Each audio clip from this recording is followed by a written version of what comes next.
သာသနာတော်နှစ်2552ခုနှစ်ကောဇာတက္ကရာ1380ပြည့်နှစ်တကူလာဇန်8ရက်နေ့ရန်ကုန်တိုင်းချင်းမြနယ်မြို့နယ်ဦးကျယ်ဟိုလန်းမိသားစုတို့၏ပထမအကြိမ်ဆင်းရင်ကျင်းပပြုလုပ်အပ်သည့်ဓမ္မပူဇာဓမ္မသဘင်အခမ်းအနားဝယ်ဟောကြားအပ်သောဥပုသ်ဆောင်ခြင်းအဓိပ္ပာယ်တရားဒေသနာတော်ဒီကနေ့ညဓမ္မသဘင်အခမ်းအနားကိုရှင်ဘုန်းတော်သခင်ရှင်တော်မြတ်ဖရာ၏မဟာကရုဏာဂုဏ်ကိုအာရုံပြု၍တည်ကျူးဖွဲ့ဆိုအပ်သောဝန္ဒနာပဏာမအာတိတဂါထာကိုယူဆိုပူဇော်ခြင်းဖြင့်စတင်ကြရအောင်ယောကပကောတိဟိပိယပမေယံကာလံကရွန်တောတိတုကရာနိခေရံကတောလောကဟိတယနာထောနမောမဟာကာရုဏိကတတတယောနာထောဝိနိယမြာစွာတတဝါဤ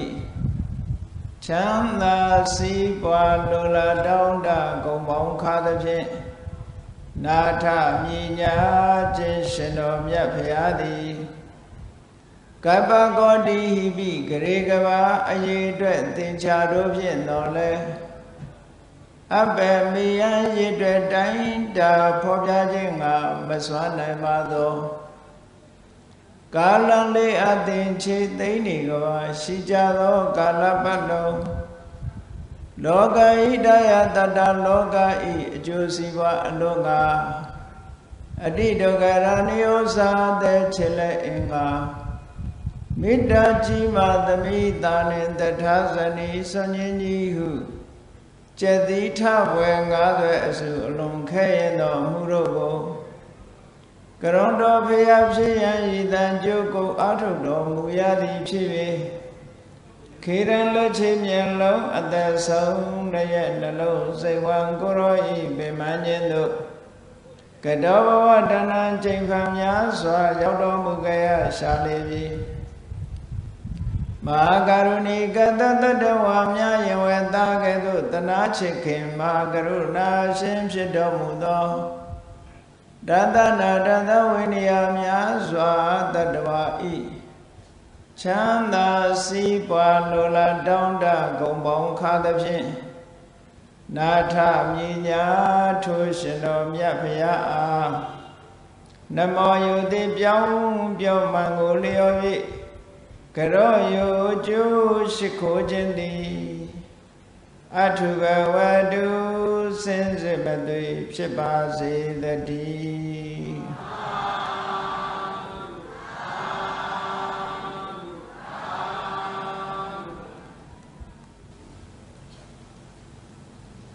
ဥပုသ်ဆောင်ခြင်း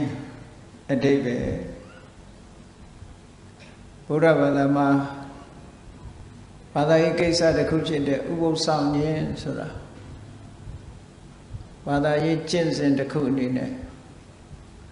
ဘုရားဘာသာဝင်သူတော်စင်တွေတိုင်းအားလုံးဥပုသ်နေ့ရောက်လာပြီဆိုရင်ဥပုသ်ဆောင်ကြတယ်ဥပုသ်ဆောင်တယ်ဆိုတာဘာလို့ထားလဲလို့အလေးအနက်ဘုရားမြတ်စွာဟောကြားတော်မူခဲ့တဲ့သုတ်တန်တွေကနေထုတ်နှုတ်ပြီးတော့ဘုရားမြတ်စွာရဲ့မူရင်းရွယ်ချက်ဖြစ်တဲ့ဥပုသ်ဆောင်သုံးခြင်းရဲ့အဓိပ္ပာယ်ကြာကြာနာနာသိထားဖို့လိုအပ်တယ်မိယောဂရာမိဘတွေကဥပုသ်ဆောင်လို့လိုက်ပြီးစောင့်ရကနေပြီးတော့ဥပုသ်ဆောင်တယ်လို့ဒီလိုသိနေကြတော့လည်းပဲဥပုသ်ဆောင်သုံးခြင်းရဲ့ရည်ရွယ်ချက်ဥပုသ်ဆိုတဲ့စကားလုံးရဲ့အဓိပ္ပာယ်ကစပြီးတော့အလေးနဲ့ထားသိဖို့လိုတယ်။ဘာဖြစ်လို့လဲဆိုလို့ရှိရင်ဥပုသ်ဆောင်တယ်ဆိုတဲ့နေရာမှာဗုဒ္ဓဘာသာတည်းမကဘူးတခြားဘာသာတွေကလည်းဥပုသ်ဆောင်တယ်ဆိုတာမရှိဘူးလား။ရှိပါရဲ့။ရှိတယ်။အဲ့တော့သူတို့ဥပုသ်နဲ့ကိုယ်ဥပုသ်နဲ့တချို့ကတော့မသိရင်တူတူပဲလို့ထင်နေတတ်တယ်။အနှစ်သာရပိုင်းမှာဥပုသ်ဆောင်ခြင်းရဲ့အနှစ်သာရပိုင်းကိုကြည့်ရတခါတရံကျတော့အတန်တူတော့လဲအဆံမတူဘူးဆိုတာအနှစ်သာရပိုင်းဟာကွာခြားမှုတွေအများကြီးရှိတတ်တယ် တခြားဘာသာဝင်တွေမှာလည်းဥပုသ်ဆောင်နေသူတို့မှလည်းသူတို့ရည်ရွယ်ချက်တွေနဲ့ဥပုသ်ဆောင်သုံးတယ်ဆိုတာရှိမှာပေါ့ဘုရားဘာသာဝင်သူတော်စင်တွေကိုတော့ဥပုသ်ဆောင်သုံးဖို့ဆိုပြီးတော့ရှေးအစဉ်လာရပြောရမယ်ဆိုလို့ရှိရင်လာဇန်းရှေးရဲ့လာစုရှေးရဲ့လာပြီလာွယ်လို့တလမှာ၄သတင်းဆိုပြီးတော့ဥပုသ်ဆောင်နေရှိကြအဲ့ဒီတလ၄သတင်းဥပုသ်ဆောင်ရောမြမကဘူးပฏิစာဂရဥပုသ်ဆိုတာရှိသေးတယ်အကျိုးနဲ့အပူဆောင်တာဆိုပါစို့ဥပုသ်နေ့မရောက်ခင်တရက်ကကြိုပြီးတော့စောင့်တယ်ဥပုသ်ထွက်တရက်ကိုစောင့်တယ်ဆိုတော့အကျိုးအပူနဲ့တကွာဆိုတော့လာဇန်း9ရက်လာဇန်း10ရက်လာဇန်း9ရက်3ရက်လာပြီနေ့မှာဆိုလို့ရှိရင်လာပြီအဖိတ်နေ့လာပြီနေ့လာပြီကျော်1ရက်3ရက်ထို့တူပဲလာပြီကျော်10ရက်မှာလည်းပဲ3ရက်လာခွေနေ့မှာလည်း3ရက်ဆိုတလမှာ12ရက်လောက်စောင့်တယ်ဥပုသ်နော်အဲ့ဒါလို့အကျိုးအပူနဲ့တကွာစောင့်တာပฏิစာဂရဥပုသ်လို့ခေါ်တယ်ပေါ့ရှေးသူတော်စင်တွေကအဲ့ဒါလို့ဥပုသ်ကိုစောင့်နေရှိကြတယ်မြန်မာနိုင်ငံမှာလည်းပဲရှေးပိုင်းခေတ်ကာလတွေမှာဆိုလို့ရှိရင်ဝါတွင်းကာလ3လလုံးလုံးဥပုသ်ဆောင်တယ်ဆိုတာမျိုးလည်းလုပ်ကြတယ်ရှေးသူတော်စင်တွေဝါတွင်း3လမှာနေ့စဉ်နဲ့အမျှသီလဆောက်တည်ပြီးတော့ဥပုသ်ဆောင်ကြတယ်ပါတိဟာရိယပက္ခဥပုသ်တို့ပါတိဟာရိယဥပုသ်တို့ပฏิစာဂရဥပုသ်တို့ဒီလိုဥပုသ်ရက်တွေဟာတာမန်ရက်မြတာမကဘဲနဲ့တိုးချဲ့ပြီးတော့ဥပုသ်သီလကိုစောင့်တည်ကြတယ်ဒါကရက်နဲ့ပတ်သက်ပြီးတော့ရှေ့ရဆောင်အနည်းဆုံးတော့တလ၄သတင်းဆိုတာဥပုသ်ဆောင်နေရှိကြတယ်ဥပုသ်ဆောင်တာဆိုတာပုရုဇဉ်ပုဂ္ဂိုလ်တွေမှဥပုသ်ဆောင်တာမဟုတ်ဘူးမြတ်စွာဘုရားလက်ထက်တော်အခါကာလတုန်းကသောတပန်ဖြစ်တဲ့ဝိသခာကျောင်းမှာကြီးတို့လို့သောတပန်ပုဂ္ဂိုလ်တွေကလည်းပဲဥပုသ်ဆောင်ဥပုသ်ကိစ္စကိုမျက်မျက်နှိုးနှိုးထားပြီးသတင်းနေ့ဆိုရင်ဥပုသ်ဆောင်နေရှိကြတယ်နော်ကဲဒါဖြင့်ကောင်းပြီဥပုသ်ဆိုတာဘာကိုပြောတာလဲလို့ဥပုသ်ဆိုတဲ့စကားလုံးကမြန်မာစကားစစ်မဟုတ်ဘူးပါဠိစကားဥပောသထဆိုတဲ့စကားလုံးကလာတာဥပောသထဆိုတာပုတ်ခွဲလိုက်တော့ဥပနဲ့ဝတ္တထဥပဆိုတာကျင့်စဉ်တရားနဲ့ပြည့်စုံပြီးတော့ဝတ္တထကျင့်သုံးနေထိုင်ခြင်းလို့ဒီလိုအဓိပ္ပာယ်ရတယ်ဆိုပါစို့8ပါးသီလစောင့်တည်ပြီးတော့နေတယ်ဆိုတာကျင့်စဉ်တစ်ခုအဋ္ဌံပြီးတော့နေတာပဲဒီဥပုသ်ဆောင်တဲ့အတွင်းမှာဒီအင်္ဂါ8ပါးနဲ့အင်္ဂါ8ပါးထဲမှာပါတဲ့အချက်လက်တွေကိုရှောင်ကျင်မယ်မလွန်ကျူးအောင်ထိမ့်သိမ်းစောင့်ရှောက်မယ်ဆိုတဲ့မုံမြတ်တဲ့စိတ်ထားနဲ့ဒီလိုစောင့်သုံးတာကိုချင်းသီလနဲ့ကျင့်သုံးနေထိုင်ခြင်းလို့ဒီလိုအဓိပ္ပာယ်ရတယ်နော်ဒါကဥပောသထဆိုတဲ့စကားလုံးကနေပြီးတော့မြန်မာမှုပြုလိုက်တဲ့အခါကျတော့ဥပုသ်ဆိုတဲ့စကားလုံးကိုမှန်အောင်ရေးရမယ်ဆိုလို့အခရာဥပါးစောက်တစ်ချောင်းငယ်နဲ့တကလေးနောက်ကတတ်ပြီးတော့ရေးရတယ်ဥပုသ်ဒါဥပုသ်ဆောင်တယ်ဥပုသ်ဆိုတာကိုချင်းတရားတွေနဲ့နေတာကိုချင်းတရားတွေကိုချင်းသီလတွေကိုဥပုသ်စောင့်တယ်ဆိုတာအဲ့ဒီကိုချင်းသီလတွေကိုထိမ့်သိမ်းတာမကြိုးမပေါက်မပြောင်းမကြားရအောင်ထိမ့်သိမ်းစောင့်ရှောက်တာလို့ဒီလိုအဓိပ္ပာယ်ရတယ်အဲ့တော့နေကလေးကမနေခင်ကလေးက8ပါးသီလကိုခံယူစောင့်တည်လိုက်ကြတယ်စောင့်တည်တယ်ဆိုတာဒီအတိုင်းလိုက်နာမယ်လို့စိတ်ကိုဒုံဒုံချပြီးတော့သတ်မှတ်တာပေါ့နော်ဒီကနေ့ဒီရက်မှာဆိုလို့ရှိရင်ဟောဒီအင်္ဂါ8ပါးအတိုင်းဟောဒီစီကံချက်အတိုင်းငါလိုက်နာမယ်လို့ကိုယ့်ကိုယ်ကိုစီကံချပြီးတော့ ကိုယ်နှုတ်နှလုံးသုံးပါးချုပ်တီးပြီးတော့စောင့်စည်းတဲ့သဘောအဓိကအပြင်ကာယကံနဲ့ဝစီကံနှစ်ခုထိမ့်သိမ်းစောင့်ရှောက်တဲ့သဘောဘာဖြစ်လို့ဒီလိုလုပ်ရတော့လို့ဆိုတော့ကာယကံမှုကျွလွန်မှုဝစီကံကျွလွန်မှုဆိုတာကတာမန်အားဖြင့်နေလိုက်လို့ရှိရင်လွယ်လွယ်ကူကူနဲ့ကျွလွန်ပြီးတတ်ကြတယ်အဲ့ဒီလုံလုံကူကူနဲ့ကျွလွန်ပြီးတတ်တာတွေကိုမကျွလွန်ရအောင်လို့ဆိုပြီးတော့ထိမ့်သိမ်းစောင့်ရှောက်မှုတစ်ခုစီကံချပြီးတော့ထိမ့်သိမ်းစောင့်ရှောက်ပြီးတော့နေတာမျိုးဒီလိုဆိုတော့ဥပုသ်ဆောင်သုံးခြင်းရဲ့ရည်ရွယ်ချက်ကတော့လောဘတွေရောကြဖို့ဒေါသတွေရောကြဖို့မောဟတွေရောကြဆိုလိုတာကအကုသိုလ်တွေရောနေသွားပြီးတော့ကုသိုလ်ဘက်ကတိုးပွားအောင်အကျင့်တရားတစ်ခုဒီနေ့ဒီရဲ့အချိန်ကတ်သက်ပြီးတော့စောင့်သုံးကြတယ်အဲ့ဒီစောင့်သုံးတဲ့ဥပုသ်ရဲ့အကျိုးကလည်းပဲအမတန်မှကြီးမားတယ်မှန်မှန်ကန်ကန်စောင့်သုံးလို့ရှိရင်ရရှိရတဲ့အကျိုးကအမတန်မှကြီးမားတယ်တခြားဘာသာတွေမှာလည်းသူတို့နီးသူတို့ဟန်တဲ့ဥပုသ်ဆိုတာစောင့်ကြတယ်ဒါနဲ့ပတ်သက်ပြီးတော့ဘုန်းကြီးတို့ဥပုသ်လို့ဆိုလိုက်တာနဲ့တူတူပဲလို့ဒီလိုတော့မအောင်မိတ်တယ်အဲ့တော့ဗုဒ္ဓဘာသာဝင်သူတော်စင်တွေဟာအဓိပ္ပာယ်ရှိရှိဥပုသ်ဆောင်မယ်ဆိုရင်ဘယ်လိုဆောင်ရမလဲအဓိပ္ပာယ်ရှိသောဥပုသ်ဆောင်နည်းမြတ်စွာဘုရားကဝိသခကျောင်းမှာကြီးဒီနေ့ကျတော့ကျောင်းလာပြီးတော့ဥပုသ်ဆောင်တယ်ဥပုသ်ဆောင်တဲ့နေ့ဝိသခမြတ်စွာဘုရားကမေးတယ်ဒီကနေ့ဘာလုပ်တာလဲလို့မေးတော့အရှင်ဘုရားတဲ့ဒီနေ့ဥပုသ်နေ့မို့တပည့်တော်ဥပုသ်ဆောင်ပါတယ်ကျောင်းလာတဲ့အခါမှာရှောက်ဥပုသ်နေ့မို့ဥပုသ်ဆောင်ပါတယ်လို့ဆိုတော့မြတ်စွာဘုရားကဥပုသ်၃မျိုးရှိတဲ့အကြောင်းရှင်းပြတယ်အဲ့ဒီနေရာမှာအသင်္တရံချင်းကွဲပြားခြားနာသွားပြီဆိုတာကိုသတိထားဖို့နော်ဥပုသ်ဆောင်ဆိုပေမဲ့လို့နာမည်အားဖြင့်ဥပုသ်ဆောင်တယ်လို့ဆိုပေမဲ့လို့အနိတ္တရဘိုင်းကွာခြားသွားလို့ရှိရင်အကျိုးပေးခြင်းဟာလည်းကွာခြားသွားနိုင်တယ်ဒါကြောင့်မို့လို့မှန်ကန်တဲ့နိလန်းနဲ့အဓိပ္ပာယ်ရှိရှိဥပုသ်ဆောင်တတ်ဖို့ပိုအရေးကြီးတယ်မြန်မာလူမျိုးတွေဘုရားဘာသာဝင်တွေဟာဥပုသ်နေ့ဥပုသ်ဆောင်ရတယ်ဥပုသ်ဆောင်တယ်ဆိုတော့လူတိုင်းလည်းကြားဘူးတယ်ဆောင်လည်းဆောင်ကြသို့တော့ဥပုသ်ဆောင်ခြင်းရဲ့အနှစ်သာရအဓိပ္ပာယ်ရှိရှိသိဖို့မတန်မှအရေးကြီးပါတယ်။ဘာဖြစ်လို့လဲဥပုသ်ဆောင်တာဘာသာရေးလုပ်ငန်းတစ်ခုလို့ဖြစ်ပြီးတော့အဲ့တော့မြတ်စွာဘုရားကဝိသခာကိုဥပုသ်၃မျိုးအကြောင်းရှင်းပြတယ်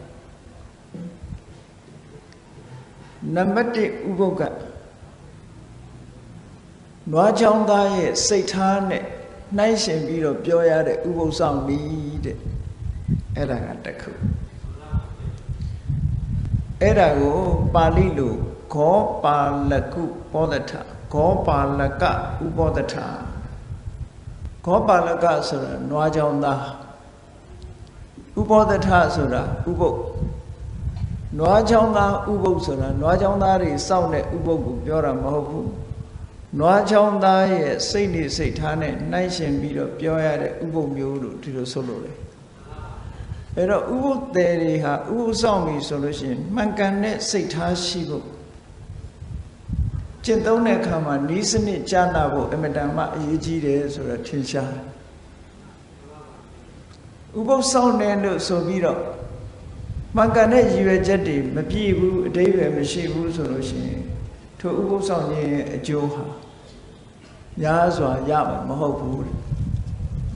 ဒါကြောင့်ဝိသခာကိုမြတ်စွာဘုရားရှင်းပြတဲ့နံပါတ်1ဥပုသ်ကနွားချောင်းသားရဲ့စိတ်ထားနဲ့နှိုင်းရှင်ပြီးတော့စောင့်နှိုင်းရှင်ရမယ့်ဥပုသ်မျိုးတဲ့ဥပုသ်ဆောင်ခြင်းမျိုးကတစ်ခုနောက်တစ်ခုကနိဂန္ထုပောဒထလို့ခေါ်တယ်နိဂန္ထဆိုတာဗုဒ္ဓလက်ထက်တော်ခါကာလတုန်းကဘာသာရေးတစ်ခုပေါ့ဒီကနေ့အိန္ဒိယခေတ်မှာဂျိန်းဘာသာဝင်လို့ခေါ်တယ်ဂျိန်းဘာသာလို့ခေါ်တယ်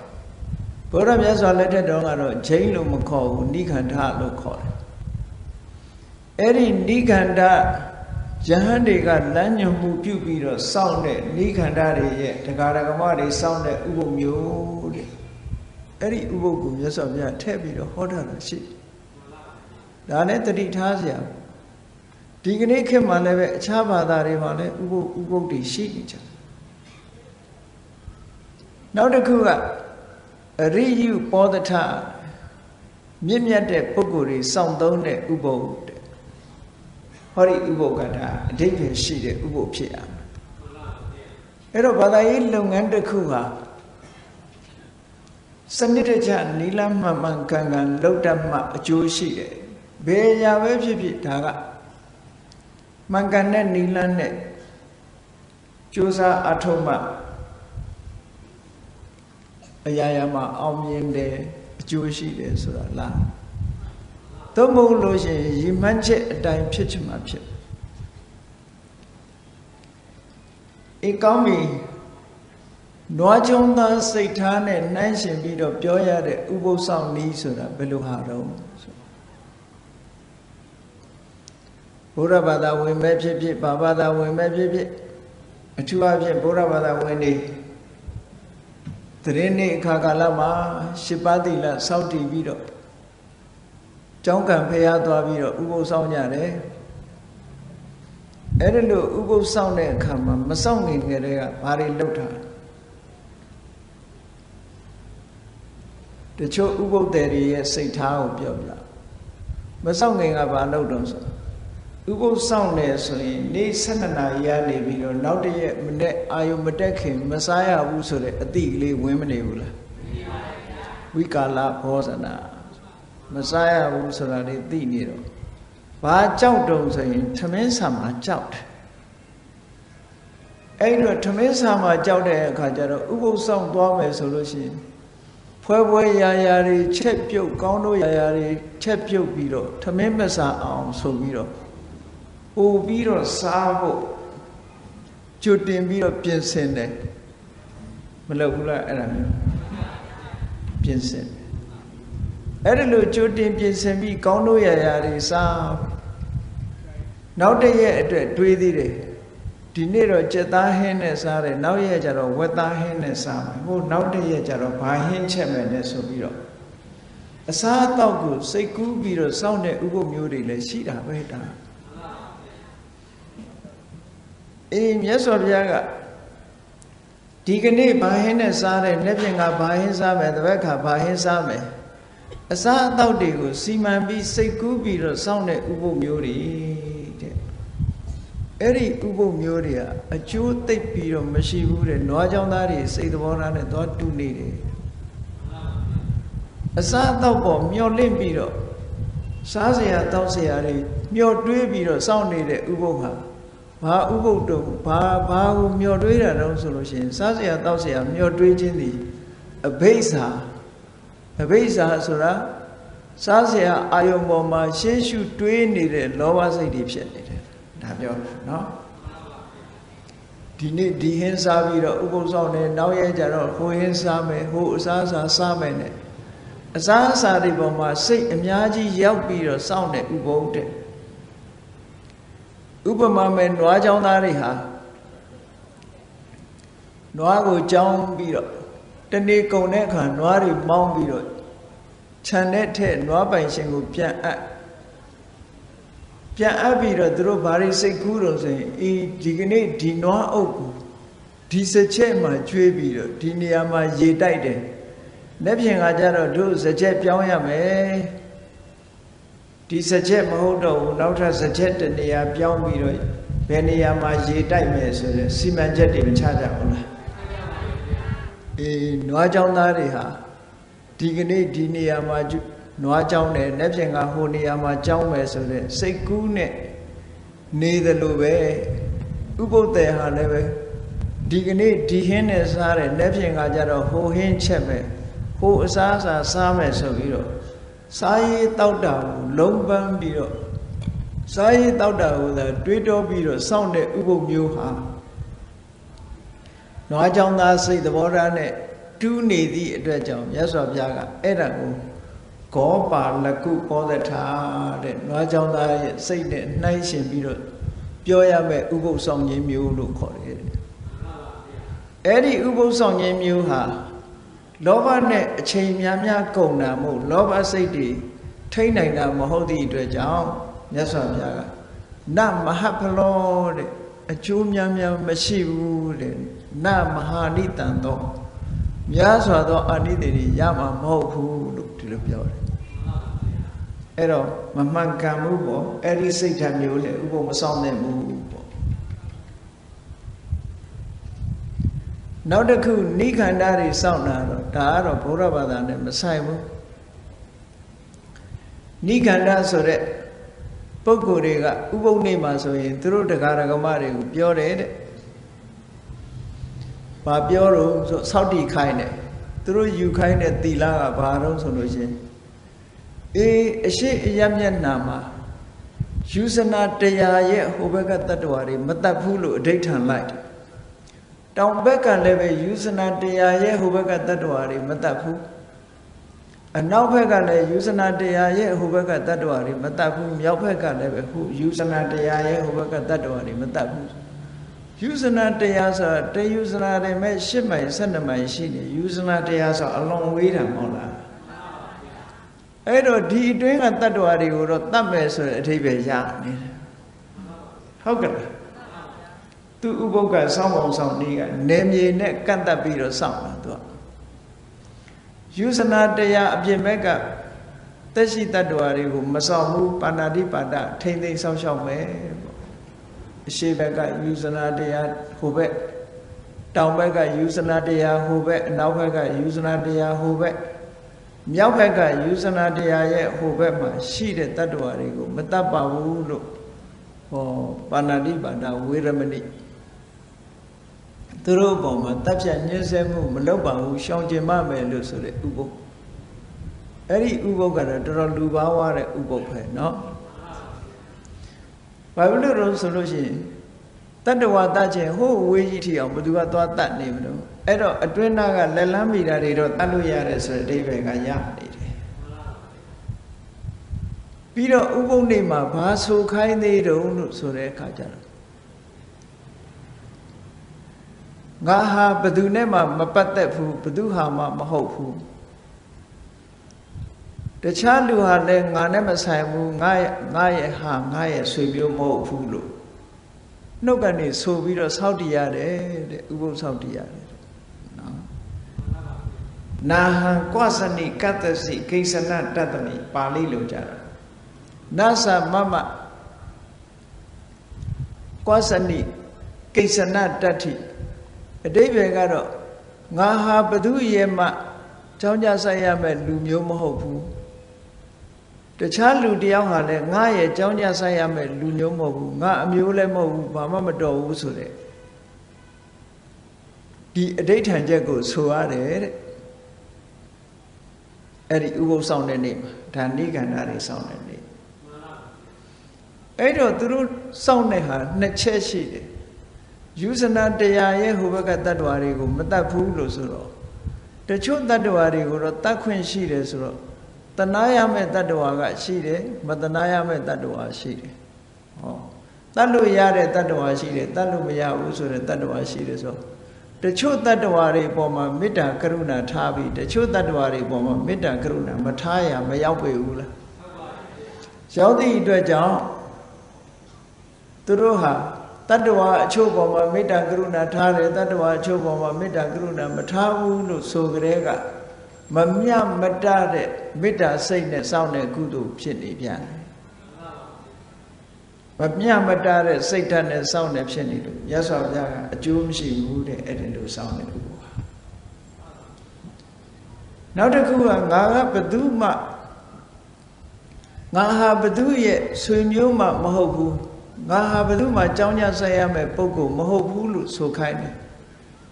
တခြားလူတယောက်ဟာလည်းငါနဲ့ဘာမှမသက်ဆိုင်ဘူးငါရဲ့ဆွေမျိုးမဟုတ်ဘူးပစ္စည်းဥစ္စာတွေလည်းငါဟာမဟုတ်ဘူးလို့ကြေညာခိုင်းတယ်အဲ့ဒါလို့ကြေညာပြီးနောက်တည့်ရက်ကျတော့သူမိသားစုတွေအားလုံးကလည်းပဲငါဒီဘယ်သူနဲ့မှမပတ်သက်ဘူးလို့ပါဇက်ကသာဆိုတာသူ့အမေကအမေပဲအဖေကအဖေပဲသားသမီးကသားသမီးပဲမဖြစ်ဘူးလား မိဘတွေကလည်းပဲဒါငါတို့သားပဲဒီလိုပဲမသိဘူးလား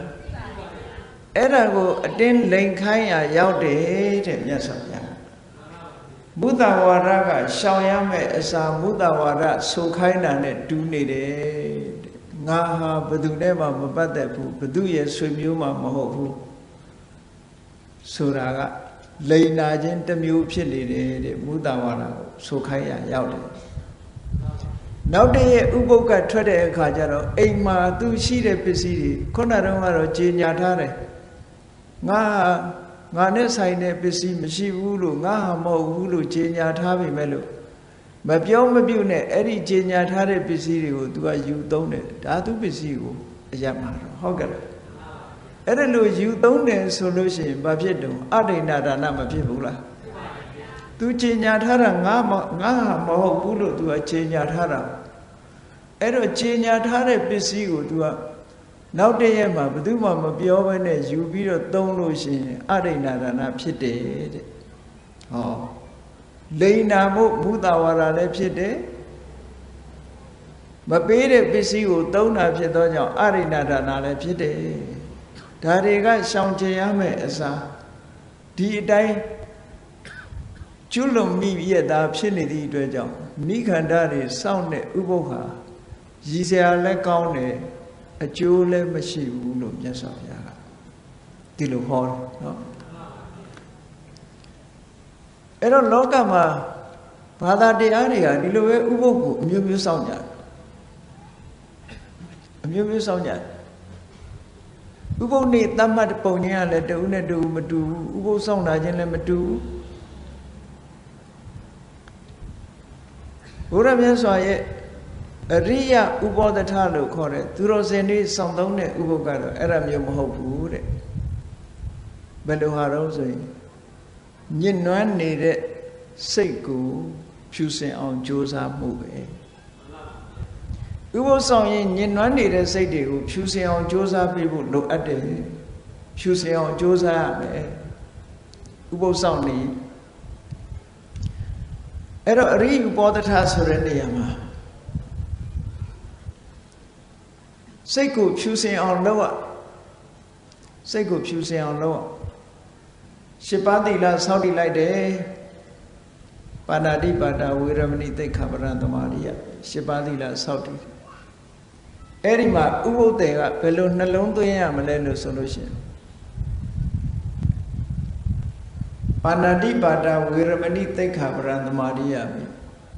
သူ့အသက်ကိုတတ်ချင်းမှရှောင်ကျင်ပါတယ်ဆိုတဲ့နေရာမှာသူနှလုံးသွင်းရမှာကဘာလို့ဆိုရင်လောကမှာရှိတဲ့သူတော်စင်တွေယဟန္တာပုဂ္ဂိုလ်တွေဆိုတာသူတစ်ပါးအသက်ကိုတတ်ချင်းမှလုံးဝရှောင်ကြတယ်ရှောင်ရုံနဲ့မကဘူးတတ္တဝါတွေကိုရိုက်ပုတ်ညှင်းဆဲကြောင်းဖြစ်တဲ့ဒုဒ္ဓဆတဲ့လက်နဲ့တောင်မထားဘူးပါဏာတိပါဒအမှုကိုရှက်ကြတယ်တဲ့တတ္တဝါတွေပေါ်မှာလည်းတနာတယ်ကရုဏာထားတယ်မေတ္တာထားတယ်ဟောယဟန္တာပုဂ္ဂိုလ်ရဲ့စိတ်ထားကအဲ့လိုရှိတယ်နော်ဥပုပ်တေတယောက်ကလည်းပါဏာတိပါဒဝေရမဏိသိက္ခာပရံသမာဓိယမိလို့စောင့်တည်လိုက်လို့ရှိရင်ယဟန္တာရဲ့ပုဂ္ဂိုလ်ရဲ့စိတ်ထားမျိုးထားတာပဲဒါတူတူပဲယဟန္တာပုဂ္ဂိုလ်တွေထားတဲ့စိတ်ဓာတ်မျိုးဒီကနေ့ငါထားရပြီလို့သူ့စိတ်ထဲမှာကျဉ်းနှံ့မှုဝမ်းသာမှုကြည်နူးမှုတွေဖြစ်တယ်အဲ့ဒါလိုဖြစ်အောင်နှလုံးသွင်းရမယ်လို့ပြောတယ်နော်ဒါဘလောက်အထိပ္ပယ်ရှိတော့သူတော်စင်တွေဟာသူများအသက်ကိုမတတ်ဘူးဒီကနေ့ငါသူတော်စင်တွေလှုပ်တဲ့အတိုင်းငါလိုက်ပြီးတော့ကျင့်သုံးမယ်သူများအသက်ကိုမတတ်ဘူးဟောဒီလိုတစ်ခုစီတစ်ခုစီအဋ္ဌိဏဒါနဝေရမဏိသိက္ခာပရံသမာဓိယမိသူတော်ဘာမပေးတဲ့ပစ္စည်းကိုပိုင်ရှင်မပေးတဲ့ပစ္စည်းကိုဤအမျိုးမျိုးနဲ့ရယူခြင်းဆိုတာငါမလုပ်ဘူးရှောင်ကျင်တယ်လောကမှာရှိတဲ့ယဟန္တာလို့ခေါ်တဲ့သူတော်စင်ပုဂ္ဂိုလ်သူပုဂ္ဂိုလ်မြတ်တွေဟာလည်းပဲသူများပစ္စည်းကိုဘယ်တော့မှယူလို့မရှိကြဘူးတဲ့အဲ့ဒီပုဂ္ဂိုလ်တွေရဲ့အကျင့်တရားကိုဒီကနေ့ငါလိုက်နာပြီးတော့ကျင့်သုံးရတယ်လို့ဟောစိတ်ထဲမှာအာတက်တရောဖြစ်လာကြည်နူးလာတယ်ဝမ်းသာလာ သူတော်ကောင်းရဲ့အကျင့်ကိုအတူယူပြီးတော့ကျင့်သုံးရတယ်ဆိုတော့ဒီအကျင့်ကြောင့်သူတော်ကောင်းဖြစ်တာဆိုတော့ကိုယ်တိုင်လည်းပဲဒီအကျင့်ကိုထာဝရမကျင့်နိုင်တော့မှပဲဒီကနေ့တည်းရဲ့ကျင့်လိုက်ရတယ်ဆိုတာယဟန္တာရဲ့ကျင့်တဲ့အဆင့်မျိုးကိုတို့တွေကျင့်ရပြီလို့ဆိုဝမ်းသာစရာမကောင်းဘူးလားအဲ့ဒီလိုစိတ်ဓာတ်မျိုးနဲ့တွေးပြီးတော့ဥပုသ်ဆောင်အောင်မယ်ထို့တူပဲ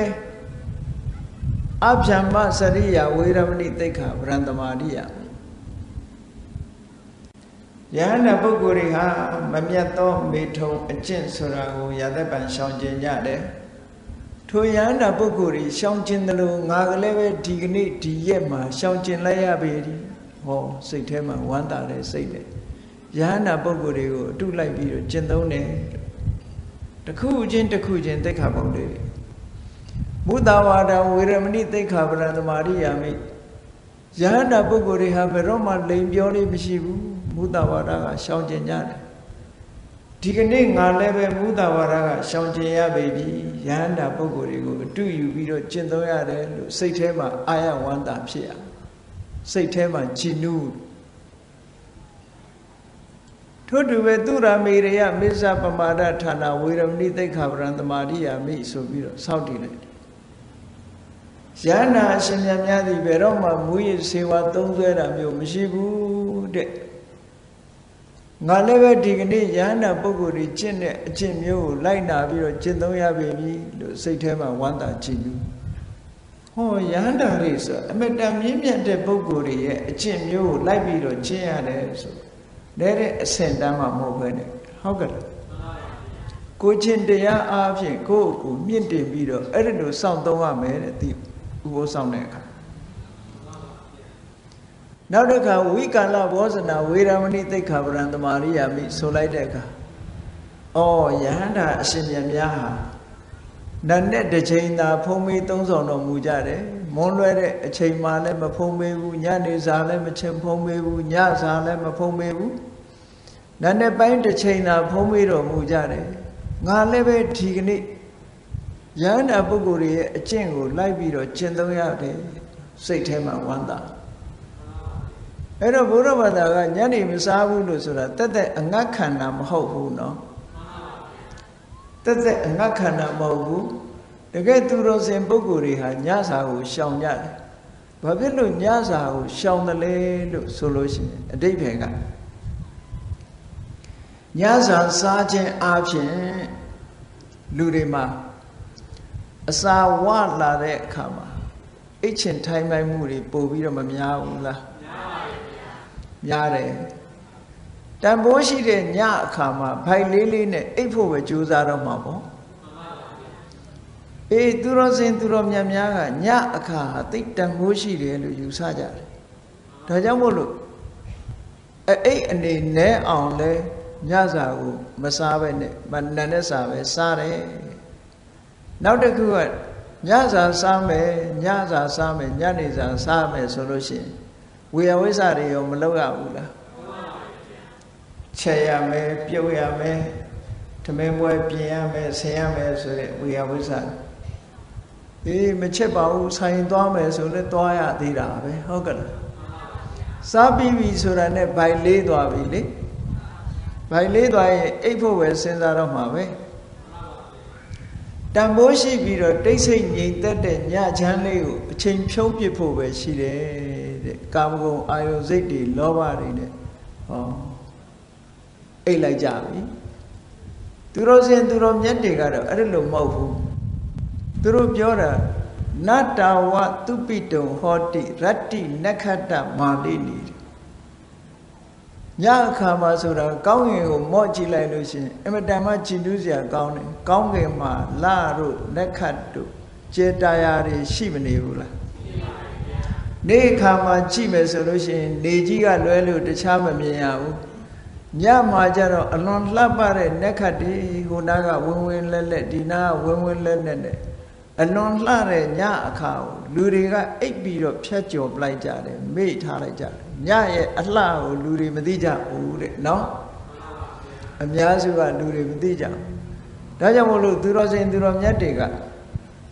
Nadawa Tubito Hoti Rati Nekata Malini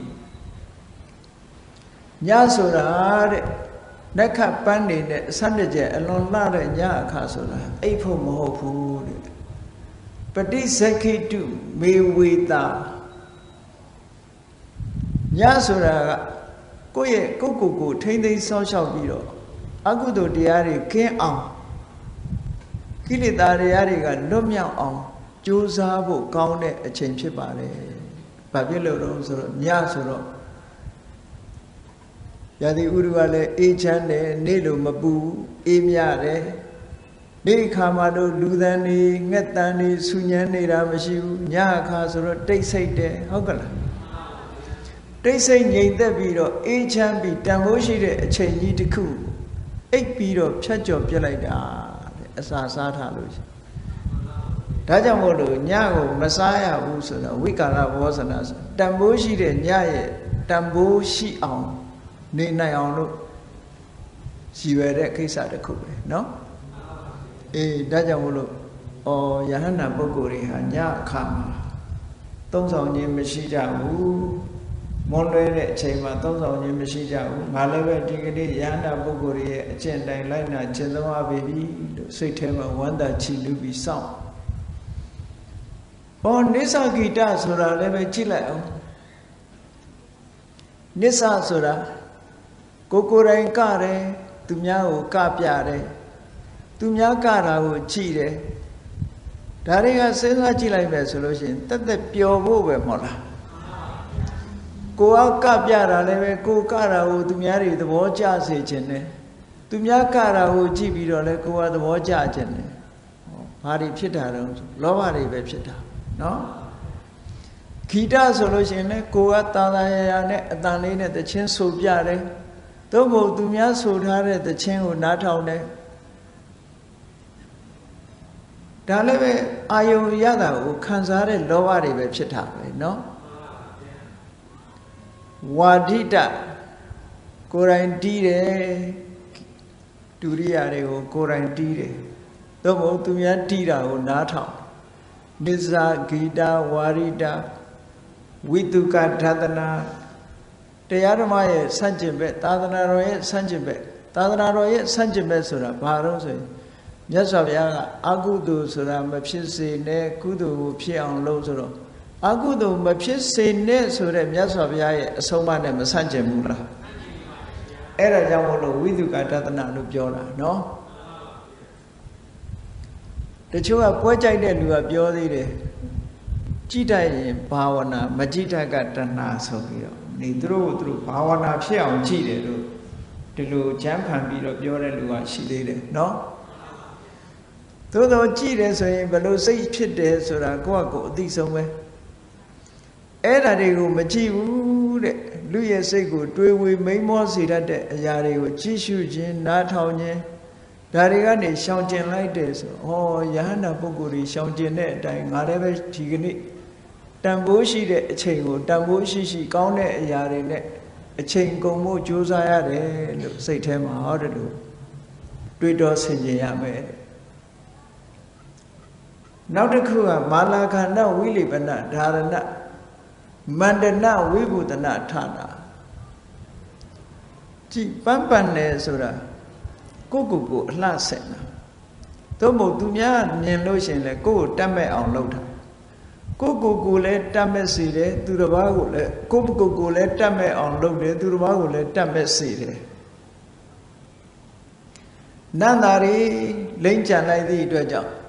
ကိုကလည်းအနတ်ပေါ်မှာကြိုက်တယ်သူများကအနတ်ရရင်လည်းပဲလောဘဖြစ်စေတယ်မိတ်ကတ်တို့ပေါင်တာတို့လိမ့်တဲ့အခါမှာလည်းကိုตาယာပြီးတော့လောဘဖြစ်စေတယ်သူတစ်ပါးကမြင်ရင်လည်းလောဘဖြစ်စေတယ်ဆိုတော့ကြည့်ဒါတွေလည်းအကုသိုလ်ဖြစ်စေတဲ့အရာတွေကြီးပဲမဟုတ်လားတာမန်နေစဉ်မှာမရှောင်နိုင်ပေမဲ့လို့ဥပုသ်ဆောင်တဲ့နေ့မှာဒါတွေကိုဖယ်ရှားပစ်လိုက်တယ်ဆိုတဲ့အဓိပ္ပာယ်နဲ့မာလာခန္ဓာဝိလိပနဓာရဏမန္တနဝိပုဒနာဌာနဝေရမဏိဆိုပြီးတော့ယဟန္တာပုဂ္ဂိုလ်တွေဟာရာသက်ပံမိမိကိုလှအောင်ပအောင်တသဆင်နာမလုပ်ဘူးသူတော်ဘာတွေတတ်မဲ့အောင်မလုပ်ဘူးဟ ပုံမှန်တိုင်းကိုတန်တန်ပြန့်ပြန့်ကလေးနေတာပဲရှိတယ်တမင်လှုပ်တာမျိုးမလုပ်ဘူးလူဆိုတာတန်တန်ပြန့်ပြန့်တော့နေရတာပေါ့ရေမိုးချိုးပြီးတော့တန်တန်ပြန့်ပြန့်နေရမယ်တန်တန်ပြန့်ပြန့်နေတာတဲ့ပိုသွားပြီဆိုလို့ရှိရင်တတ်မဲ့အောင်လှုပ်တာပဲဟုတ်ကဲ့တန်တန်ပြန့်ပြန့်နေယုံအနံ့အသက်ပြောင်းယုံလှုပ်တာဒါကတော့လှုပ်တဲ့ကိစ္စတစ်ခုပဲဘာဖြစ်လို့တော့ဆိုလို့ရှိရင်လူရဲ့ခန္ဓာကိုယ်ကမတင့်တယ်ယွန်စပွဲဖြစ်တဲ့အရာဖြစ်တယ်အဲ့ဒီမတင့်မတဲ့ယွန်စပွဲဖြစ်တဲ့အရာကိုပျောက်ယုံမြရေမိုးချိုးတယ်ဒီလိုလုပ်တယ်တန်တန်ပြန့်ပြန့်နေတယ်ဒါကရိုးရလုပ်တာအဲ့ဒီတန်ပြန့်မှုတွေပို့ပြီးတော့လှအောင်ပြင်တာတို့ကြတော့ဟောလောဘပါလာပြီပေါ့လောဘပါလာပြီသဝိရာဂလို့ခေါ်တဲ့အရေးပေါ်မှာတတ်မဲ့တဲ့စိတ်တွေအစင်းတရံပေါ်မှာတတ်မဲ့တဲ့စိတ်တွေအလှပြင်းတဲ့ပေါ်မှာတတ်မဲ့တဲ့စိတ်တွေအဲ့ဒီစိတ်တွေနဲ့လှုပ်တာဖြစ်တော့လောဘတွေတိုးပွားပြီးတော့မလာဘူးလား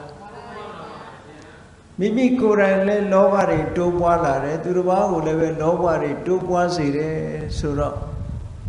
ကုသိုလ်တွေတိုးတာလားအကုသိုလ်တွေတိုးတာလား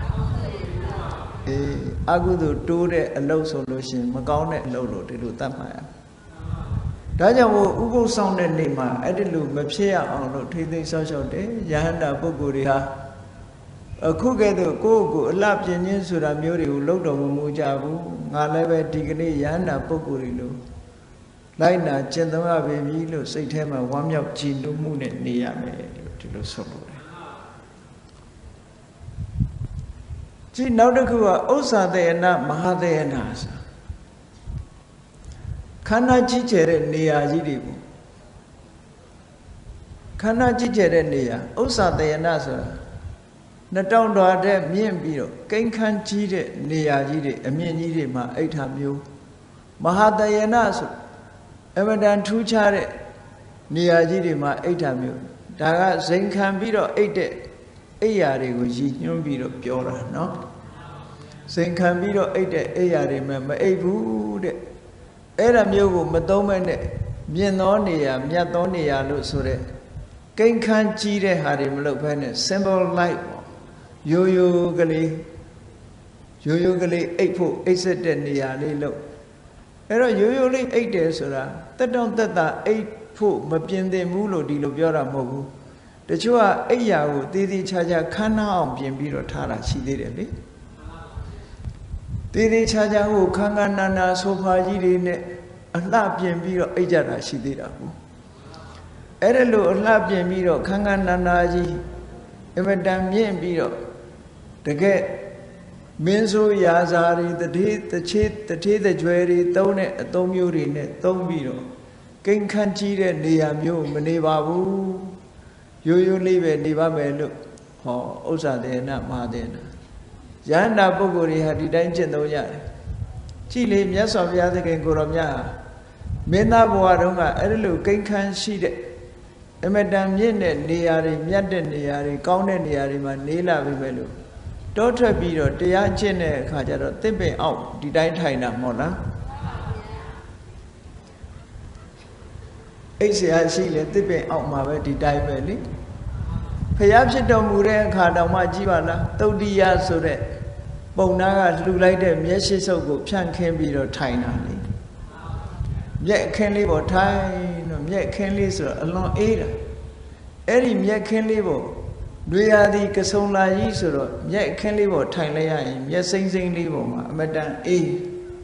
အဲ့ဒီပေါ်မှာတင်မြင်ခွေးထိုင်ပြီးတော့မြတ်စွာဘုရားရဲ့အလောင်းတော်ဟာတရားဓမ္မရှုရင်ကနေဘုရားဖြစ်သူရောက်သွားတာလေအဲ့တော့ကိန်းခန်းကြီးတဲ့နေရာတွေမှာမဟုတ်ဘူးတဲ့အဲ့ဒီလိုရိုးရိုးလေးနဲ့ကျင့်ကြံကြုတ်ကုန်နေသွားတဲ့အနေအထိုင်မျိုးဟာယဟန္တာပုဂ္ဂိုလ်တွေကျင့်သုံးတဲ့နေရာမျိုးဖြစ်တယ်ဒါကြောင့်မို့ငါလည်းပဲဒီကနေ့အဲယဟန္တာပုဂ္ဂိုလ်တွေကျင့်သုံးတယ်လို့လိုက်တာကျင့်သုံးရပြီလို့စိတ်ထဲမှာဝမ်းသာကြည်နူးမှုဖြစ်ရမယ်လို့ဒီလိုဆိုတာเนาะအဲ့ဒါလို့၈ပါးသီလကိုတစ်ခုစီစောင့်တည်ပြီးတော့ကျင့်သုံးခြင်းစိတ်ထဲကဒီအတွေးလေးတွေနဲ့မှန်ကန်တဲ့အမြင်ကလေးတွေနဲ့စောင့်သုံးတဲ့ဥပုသ်ဟာအလွန်အကျိုးကျေးဇူးများတဲ့ဥပုသ်လို့ဒီလိုပြောတယ်အဲ့တော့ကိန်းခန်းကြီးတဲ့နေရာတွေမှာမဟုတ်ဘူးတဲ့အဲ့ဒီလိုရိုးရိုးလေးနဲ့ကျင့်ကြံကြုတ်ကုန်နေသွားတဲ့အအနေအထိုင်မျိုးဟာယဟန္တာပုဂ္ဂိုလ်တွေကျင့်သုံးတဲ့နေရာမျိုးဖြစ်တယ်ဒါကြောင့်မို့ငါလည်းပဲဒီကနေ့အဲယဟန္တာပုဂ္ဂိုလ်တွေကျင့်သုံးတယ်လို့လိုက်တာကျင့်သုံးရပြီလို့စိတ်ထဲမှာဝမ်းသာကြည်နူးမှုဖြစ်ရမယ်လို့ဒီလိုဆိုတာเนาะအဲ့ဒါလို့၈ပါးသီလကိုတစ်ခုစီစောင့်တည်ပြီးတော့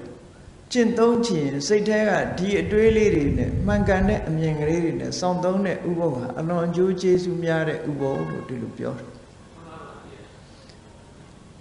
နောက်အဓိကအဖြစ်ဥပုသ်ဆောင်နေတဲ့ပုဂ္ဂိုလ်တယောက်ဟာစိတ်ရဲ့အညစ်အကြေးတွေမဖြစ်အောင်ဥပုသ်ဆောင်တာကတော့ကြည့်အဓိကစိတ်အညစ်အကြေးတွေမဖြစ်အောင်လုပ်တာဆိုပေမဲ့ကာယကံမှုနဲ့ဝစီကံမှုမကျွလွန်အောင်ထိမ့်သိမ့်ထားတာအဲ့ဒီအဓိကအပြင်စိတ်ကိုမထိမ့်သေးဘူးအဲ့ဒါကြောင့်မလို့စိတ်ကိုထိမ့်နိုင်အောင်ဥပုသ်ဆောင်တဲ့ပုဂ္ဂိုလ်ဟာဘာအာယုန်နဲ့နေရမလဲဘာအာယုန်နဲ့နေရမလဲဆိုရင်မြင့်မြတ်တဲ့ပုဂ္ဂိုလ်တွေကနံပါတ်1ဗျံမှုပောဒထမြင့်မြတ်တဲ့ပုဂ္ဂိုလ်နဲ့နေနိုင်အောင်ကြိုးစားတဲ့မြင့်မြတ်တဲ့ပုဂ္ဂိုလ်ဆိုတာဘာလို့ပြောတာလဲဆိုဖရာဥပုသ်ဆောင်တဲ့ဥပုသ်တယ်တယောက်ဟာဖရာကုံတော်ကိုနှလုံးသွင်းပြီးတော့နေရမယ်နှလုံးသွင်းတယ်ဆိုတာဖရာကုံကိုအာယုံပြုပြီးတော့သူတဏ္ဍာမှာဖြစ်မဲ့လောဘတွေဒေါသတွေမောဟတွေကိုဖယ်ရှားပစ်တာစိတ်ရဲ့အညစ်အကြေးတွေမိမိရဲ့တဏ္ဍာမှာမဖြစ်အောင်ဆေးကြောပစ်တာဘာနဲ့ဆေးကြောပစ်ဖရာကုံတော်နဲ့ဆေးကြောပစ်တယ်တဲ့နော်ခုခေတ်မှာတော့ဂုံတော်ပရိစိတ်တယ်ဆိုပြီးတော့စိတ်ကြတယ်ဂုံတော်ပရိစိတ်တဲ့အခါမှာဂုံတော်ပေါ်စိတ်မရောက်ဘဲနဲ့ပฏิပတ်အရေးအတွက်ပေါ်မှာစိတ်ရောက်နေလို့ရှိအနှစ်သာရအဖြစ်တော့နည်းနည်းရော့နေမှုရှိမှာပဲเนาะပฏิပေါ်စိတ်ရောက်ရမှာမဟုတ်ဘူးအဓိကကတော့ဂုံတော်ပေါ်ကိုစိတ်ရောက်ရမှာဖရာဂုံတော်တွေကိုတစ်ခုစီမိမိတတ်သိနားလဲသလိုဂုံတော်တွေပေါ်မှာစိတ်ရောက်ပြီးတော့နှလုံးသွင်းဆင်ခြင်ပြီးတော့ဥပုသ်ဆောင်နိုင်ရမယ်အဲ့ဒါလို့ဥပုသ်ဆောင်နိုင်လို့ရှိရင်လူရဲ့စိတ်ထဲမှာအညစ်အကြေးတွေဂုံတော်ကိုအာယုံပြုခြင်းအပြင်ဆေးကြောတန့်စင်လိုက်တာဘုရားကုံကိုအာယုံပြုပြီးတော့ချီနူးတဲ့စိတ်တွေပေါ်လာတယ်ဝမ်းသာတယ်ပီတိတွေဖြစ်တယ်အဲ့ဒီပီတိကိုဝိပဿနာရှုလိုက်မယ်ဆိုရင်တမက်တဖို့ရသွားနိုင်သေးတယ်အဲ့ဒါလို့တမက်တဖို့ရသွားတဲ့ပုံကိုယ်တွေလည်းမြောက်များစွာရှိတယ်အဲ့တော့ဥပုသ်ဆောင်ရင်းကနေပြီးတော့မြတ်စွာဘုရားဂုံကိုအာယုံပြုပြီးတော့နေမယ်ဆိုလို့ရှိရင်အဲ့ဒီဥပုသ်ကိုဗျံမှုပောဒထတဲ့မြင့်မြတ်တဲ့ပုဂ္ဂိုလ်နဲ့အတူနေပြီးတော့စောင့်သုံးတဲ့ဥပုသ်တဲ့ဒီလိုဖြစ်ဖို့လိုလေနော်နောက်တစ်ခုကြတော့ဘုရားကုံကိုအာယုံတော့မပြုဘူးဘာကိုအာယုံပြုတော့ဆိုလို့ရှိရင်မြတ်စွာဘုရားဟောကြားထားတဲ့မိမိသိတဲ့တရားတွေသို့မဟုတ်တရားရဲ့ဂုဏ်ကြီးတွေကိုဆင်ခြင်စဉ်းစားပြီးတော့နေတယ်တရားရဲ့ဂုဏ်ကြီးတွေမြတ်စွာဘုရားဟောတဲ့တရားဟာတကယ်မှန်ကန်တဲ့တရားပဲအမှန်တိုင်းဟောတာဖြစ်တယ်သက်ခါတမှန်ကန်ဟောတဲ့တရားဖြစ်လို့ဘုရားဟောတဲ့တရားဟာကြားနာလိုက်ရုံပဲအပူစင်တယ်ကျင့်လိုက်လို့ရှိရင်လည်းချမ်းသာတယ်ကျင့်ပြီးလို့ရှိရင်လည်းပဲနိဗ္ဗာန်ထိအောင်ကောင်းကျိုးချမ်းသာတွေပေးနိုင်တယ်လို့ဟောနာယုံနဲ့ပဲအပူပန်မှုတွေကင်းသွားတယ်ဒီတရားမျိုးကိုမြတ်စွာဘုရားဟောတယ်လို့ဓမ္မရဲ့ဂုဏ်ကြီးတွေကိုသွက်ခါတတို့တန်ဋိဋ္ဌိကတို့အကာလိကမိမိနားတယ်လို့ဆင်ញင်ပြီးတော့စဉ်းစားပြီးဥပုသ်ဆောင်မယ်ဆိုလို့ရှိရင်ဒီပုဂ္ဂိုလ်ရဲ့စိတ်တွေဟာတရားနဲ့အတူရှိနေသည့်အတွက်ကြောင့်တရားဂုဏ်ကိုအာယုံပြုရင်တရားဂုဏ်နဲ့မကောင်းတဲ့စိတ်တွေကိုဆေးကြောပြစ်ရမရောက်ပေဘူးလားအဲ့ဒါလို့ဆေးကြောပြစ်လိုက်လို့စိတ်ဓာတ်ကလေးဖြူစင်ကြည်နူးပြီးတော့ဝမ်းသာကြည်နူးတဲ့စိတ်တွေဖြစ်လာတယ်တဲ့အဲ့ဒီဝမ်းသာကြည်နူးတဲ့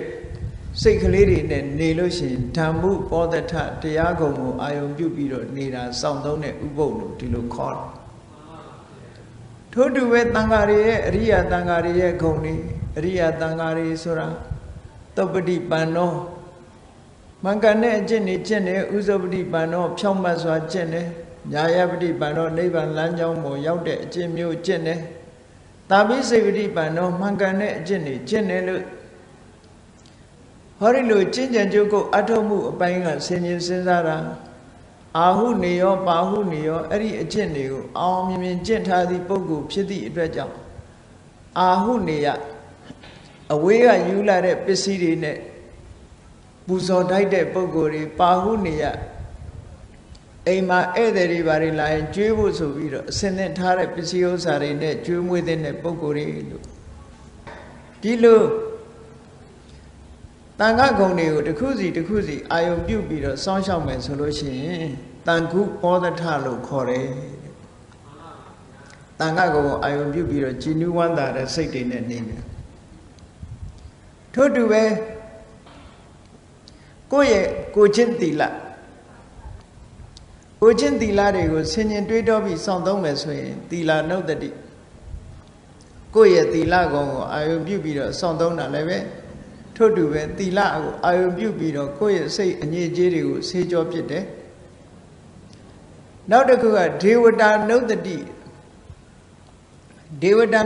ဆိုတာနတ်တွေကိုတတိရတာကိုပြောတာမဟုတ်ဘူး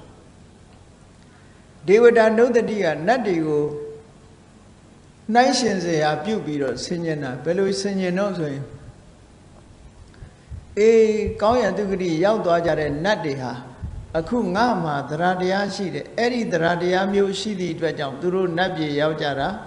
ငါမှာလည်းပဲဒီသရတရားတွေအခုဖြစ်နေပါလားလို့ဒီလိုတွေးတာဟုတ်ကဲ့လားသီလရှိလို့နတ်ဘဝရောက်သွားကြတာငါမှာလည်းအဲ့ဒီသီလတွေအခုရှိတယ်တတ္တာသီလအကြမြင်ဘုဒ္ဓတွေရှိလို့နတ်ပြည်ရောက်သွားကြတယ်ငါမှလည်းပဲအဲ့ဒီအကြမြင်တွေရှိတယ်စွန့်ကြဲမှုတွေရှိသည့်အတွက်ကြောင့်နတ်ပြည်ကိုရောက်သွားကြတယ်ငါမှလည်းပဲစွန့်ကြဲမှုဆိုတဲ့ဂုဏ်တွေရှိတယ်အသိပညာရှိသည့်အတွက်ကြောင့်နတ်ပြည်ကိုရောက်သွားကြတယ်ငါမှလည်းပဲအဲ့ဒီအသိပညာတွေရှိတယ်လို့နတ်တွေရဲ့ဂုဏ်အည်တွေကိုစဉ်းစားပြီးတော့ကိုယ်မှာရှိတဲ့ဂုဏ်တွေနဲ့နှိုင်းယှဉ်ပြီးတော့ကြည်နူးဝမ်းသာတဲ့စိတ်ကလေးဖြစ်တယ်ဟုတ်ကဲ့လားအဲ့ဒါလို့ကြည်နူးဝမ်းသာတဲ့စိတ်ကလေးနဲ့ကိုယ့်ရဲ့စိတ်ထဲမှာရှိတဲ့အညစ်အကြေးတွေကိုဆေးကြောပစ်တယ်တဲ့အဲ့ဒါဟာဒေဝတုပောဒထလို့ခေါ်တယ်အဲ့ဒါလို့ဥပုပ်ကိုစောင့်သုံးရမယ်လို့မြတ်စွာဘုရားကဟောကြားတယ်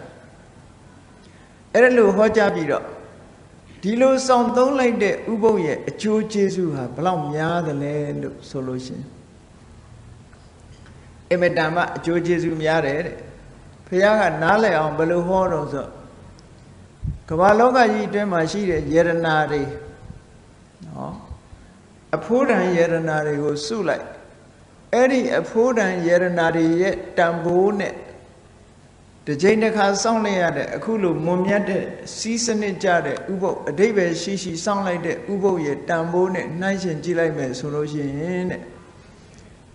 ယရနာတွေရဲ့တန်ဖိုးဟာဥပုပ်တစ်ခါစောင့်ရတဲ့ကုသိုလ်တန်ဖိုးရဲ့16ပုံတစ်ပုံတော့မရှိဘူးလို့ပြောတာနော်။ဘာဖြစ်လို့ဒီလိုပြောရတော့လို့ဆိုလို့ရှိရင်ဥပုပ်တစ်ချိန်တစ်ခါစောင့်လိုက်လို့ရှိရင်လူစည်းစိမ်မပြောနဲ့နတ်စည်းစိမ်နတ်ချမ်းသာတွေကိုပေးနိုင်တယ်။ဟောနတ်ချမ်းသာတွေဆိုတာအဲ့ဒီယရနာတွေရဲ့တန်ဖိုးတွေကြီးတယ်ဟုတ်ကဲ့လား။ဥပုပ်ကလေးတစ်ခါစောင့်လိုက်တာနဲ့ဒီပုဂ္ဂိုလ်ဟာလူချမ်းသာတဲ့တာလွန်နဲ့နတ်ချမ်းသာလူချမ်းသာဆိုတာနတ်ချမ်းသာနဲ့နှိုင်းယှဉ်လိုက်လို့ရှိရင်ဘာမှမပြောပါတော့ဘူးချမ်းသာဒုက္ခလို့တော့မဆိုနိုင်တော့ဘူးဘာဖြစ်လို့တော့ဆိုတော့စဉ်းစားကြည့်လေလူပြေမှာအနှစ်90မှစတုမာရဲ့နတ်ပြေမှာတရက်ဖက်ရှိသေးတာတက်တန်းချင်းအပြင်လဲကွာတယ်စီးစိမ်ချမ်းသာခြင်းအပြင်လဲကွာတယ်လူပြေမှာအနှစ်100ဆိုရင်တာဝရိန္ဒနတ်ပြေမှာတရက်ပဲရှိသေးတယ်နော်အဲ့ဒီရက်တွေနဲ့တွက်လိုက်တဲ့အနှစ်900ဟာစတုမာရိနတ်ပြေရဲ့အသက်တန်းတစ်ခုပဲအဲ့ဒီရက်တွေနဲ့တွက်တဲ့အနှစ်1000ဟာတာဝရိန္ဒနတ်ပြေရဲ့အသက်ဆိုတော့နတ်သက်တွေကတဖြည်းဖြည်းတဆတိုးသွားတာနဲတဲ့အသက်တွေမဟုတ်ဘူးရှည်လျားတာချမ်းသာဒုက္ခကလည်းအလွန်တရာကြီးမားတယ်ဆိုတော့လူချမ်းသာနဲ့နတ်ချမ်းသာနှိုင်းယှဉ်ကြည့်လိုက်မယ်ဆိုရင်မနှိုင်းယှဉ်နိုင်လောက်အောင်နတ်ချမ်းသာကတာလွန်နေတယ်ပေါ့နော်လူဆိုလို့ရှိရင်အသက်50လောက်ဆိုမအိုဘူးလားဟိုမှာတရက်ပဲရှိသေးတယ်လေစီးစိမ်ချမ်းသာခံစားရတာချင်းကလည်းတအားกว่าတယ်တက်တန်းကလည်းတအားกว่าတယ်စတုမာရိနတ်ပြည်မှာတရက်ရှိပဲတာဝရိန္ဒနတ်ပြည်မှာနေဝက်ပဲရှိသေးတယ်ဟုတ်ကဲ့လားအဲ့လိုနတ်ပြည်တွေဟာတစ်ခုနဲ့တစ်ခုတာလွန်သွားလို့ဟောဒီဥပုသ်ဆောင်လို့ရှိရင်အခုပြောတဲ့နတ်ပြည်တွေအလုံးရောက်နိုင်တာဖြစ်သောကြောင့်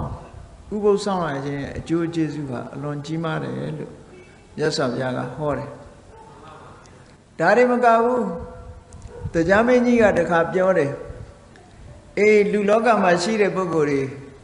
လာစမ်းရှိရဲ့လာစုရှိရဲ့လာပြီးလာွယ်မှာဥပုသ်ဆောင်ညမယ်ဆိုလို့ရှိရင်အဲ့ဒီပုဂ္ဂိုလ်တွေကိုတရားမင်းကြီးကပြောတာသူလိုတရားဘဝရောက်ချင်လို့ရှိရင်တဲ့ဥပုသ်ဆောင်ညပါလို့တရားမင်းကြီးကနတ်တပည့်အစည်းအဝေးတစ်ခုမှာမိန့်ခွန်းပြောတဲ့အဲ့လိုမိန့်ခွန်းပြောတာကိုမြတ်စွာဘုရားကဘာပြောတော့ဆိုတရားမင်းပြောတဲ့စကားဟာမပြည့်စုံဘူးတဲ့ဟုတ်ကဲ့သူပြောတာကငါတို့တရားဖြစ်ချင်လို့ရှိရင်ဥပုသ်ဆောင်လို့ဆိုသူပြောတဲ့စကားမပြည့်စုံဘူးတဲ့တကယ်ပြောရမှာကတော့ယဟန္တာပုဂ္ဂိုလ်ကငါလိုယဟန္တာဖြစ်ချင်ရင်ဥပုသ်ဆောင်လို့ပြောရမယ်တဲ့ဟောဒါကြောင့်မို့လို့ဥပုသ်ဆောင်တယ်ဆိုတာနည်းတဲ့ကုသိုလ်မဟုတ်ဘူးတဲ့ယဟန္တာပုဂ္ဂိုလ်ကသာလေငါလိုယဟန္တာဖြစ်ချင်တဲ့ပုဂ္ဂိုလ်တွေဥပုသ်ဆောင်ကြပါလို့ဟောအဓိပ္ပာယ်ရှိလာတဲ့ဘုရားဘာသာတို့ရဲ့ကျင့်စဉ်တစ်ခုဟာပုံပြက်ပန်းပြက်မဖြစ်စေဘဲနဲ့အဓိပ္ပာယ်ရှိရှိဥပုသ်ကိုစောင့်သုံးနိုင်ဖို့အမတန်မှအရေးကြီးပါတယ်ဥပုသ်လို့ပြောလိုက်တာနဲ့ဘာသာကြားတွေကလည်းသူတို့လည်းဥပုသ်ဒီလည်းဥပုသ်တူတူလို့တချို့ကထင်နေတတ်ကြတယ်ဟုတ်လားအနိတ္တရဘိုင်းမှာအလွန်ကွာခြားတယ်ဆိုတာအလုံးသဘောပေါက်နားလည်ပြီးဘုရားမြတ်စွာဟောကြားတော်မူခဲ့တဲ့တကယ်စစ်မှန်တဲ့အရိယုပောဒထလို့ခေါ်တဲ့သူတော်စင်သူတော်မြတ်တို့စောင့်သုံးတဲ့ဥပုသ်ကိုကိုယ်စီကိုယ်ငှချင်းကြံကြိုးကိုအားထုတ်စောင့်သုံးနိုင်ကြပါစေကုန်သတည်း